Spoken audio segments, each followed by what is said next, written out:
What's up, guys? This is Seville with another action figure review. Today, I'm going to talk about the DC Rebirth version of Superman. Here, we have the newest DC Multiverse wave featuring the Clayface Collect and Connect figure, produced by Mattel. As you can see, this year Mattel has changed their overall box style where it is now blue, featuring the new DC logo.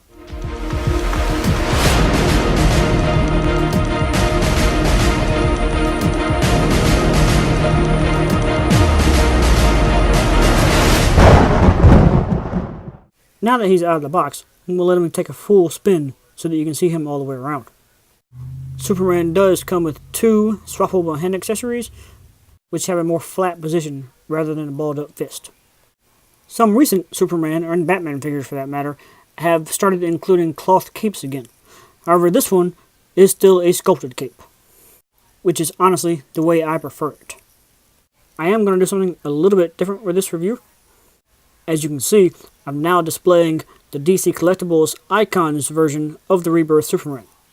You may have noticed this figure appearing in my intro, as I always intended to do its own review, but never got around to it. So, I'm going to take the opportunity to combine that into this one and compare the two. And now, let's take a closer look at the Mattel one. So this figure does look a little weird to me, which I think is mostly because it seems like a mishmash of parts from the previous DC Universe Classics or DC Multiverse Superman figures, at least in the torso region and shoulders. To me, the arm sculpt doesn't flow very well from the shoulder down into the bicep, and the legs also seem a little thin and undefined compared to others, such as this classic version of Superman. The classic one actually comes from the DC Superheroes line, which was the precursor to DC Universe Classics. He may seem a little short compared to the Rebirth Superman, but that's mostly because of the wide stance in the legs.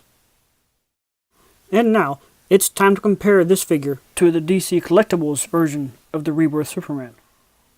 I do think the Icons version has a better overall look, but I have to admit that I was disappointed in the overall size of the Icons. In comparing them both with the picture on the side of the box, which is straight from the comics, you can see what I mean.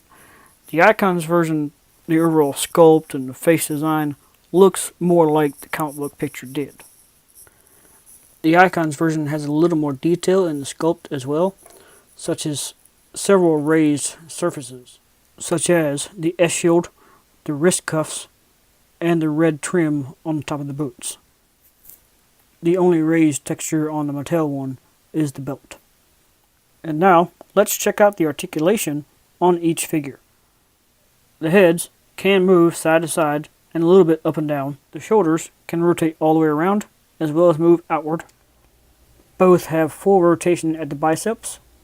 The Mattel one does only have one joint at the elbow, while the Icons version has two.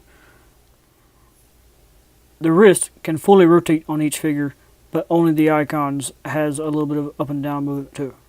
The Icons version does offer two joints in the torso, but they don't have a whole lot of range. And the Mattel one only has the one joint, but more range in that one. Moving down into the legs, the Mattel one does have a little bit wider range in the hips, and it does have rotation in the upper thigh, where the Icons does not. Both figures actually have the double knee joint, which I gotta say, I was kinda surprised to see in the Multiverse figure. And finally, they both have good range in the ankle joints. One thing I always like to see in my Superman figures is how they look in flight poses. Looking at it like this, the Mattel one does seem to be able to flatten out and look forward a little better than the Icons version due to his extra bit of range mobility in his torso and head. And here real quick, I'll show a side view from this way and this way. Granted though, some of that difference may be because of how they're hooked into the stand. Before I give the scores for my review, I do want to show some comparison shots with other Superman figures. Since I've already shown the Mattel Classic Superman, I'll also show the DC Icons Classic Superman, which mostly just goes to show that the Icons are the smaller figures. And then here I have the Henry Cavill Superman from Man of Steel, and then also the more recent one from Justice League. As you can see, the Mattel Rebirth continues to be the tallest figure. And now, here is the Mattel version of New 52 Superman. And finally, here is the DC Collectibles TV version of Supergirl.